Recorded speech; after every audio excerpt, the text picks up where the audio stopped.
National park में 129 बरस पुरानी कचरे और मिट्टी में दबी सुरंग को असली हालत में बहाल करके महकमा जंगली हयात ने सैरों के लिए खोल दिया। हाँ जी, ये तो बहुत मशहूर पाइपलाइन वॉक है जिस पर हम हैं इस वक्त, और ये 4 किलोमीटर की वॉक है अयूबिया नेशनल पार्क के अंदर।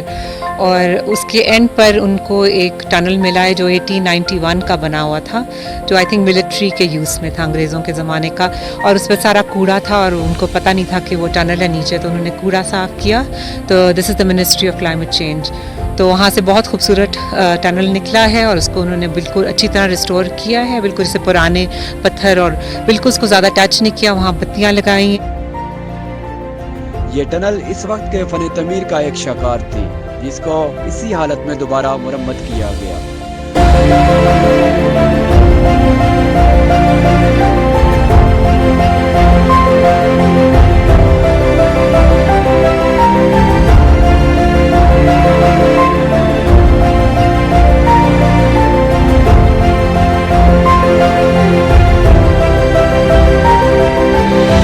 मिट्टी और पत्थरों से बने 240 फीट लंबे मोटे टनल की चौड़ाई 4 फुट और ऊंचाई 6 फुट है, जो कि पत्थरों और मिट्टी से बना हुआ है।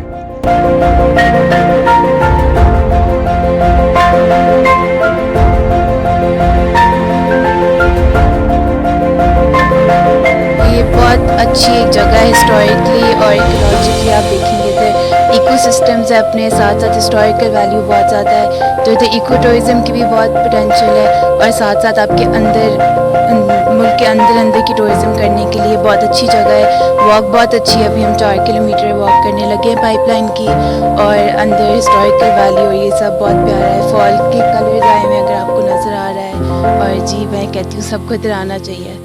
इस टनल की खास बात यह है कि इसके दोनों तरफ पैदल ट्रैक बना हुआ है।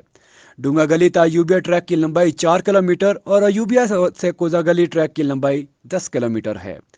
मशीर मौलियात मुल्क अमीन असलम ने इसका इफ्तिताह किया। मुल्क के मुख्तलिफ इलाकों से आने वाले सयाहों ने इस टनल की सैर की और सेल्फियाँ बनाई। इसके अंदर कदीम दौर के नक्शो नगार भी मौजूद हैं। टनल ओपन होने से एक टूरिज्म में इजाफा होने के साथ साथ रोजगार के मौके भी पैदा होंगे।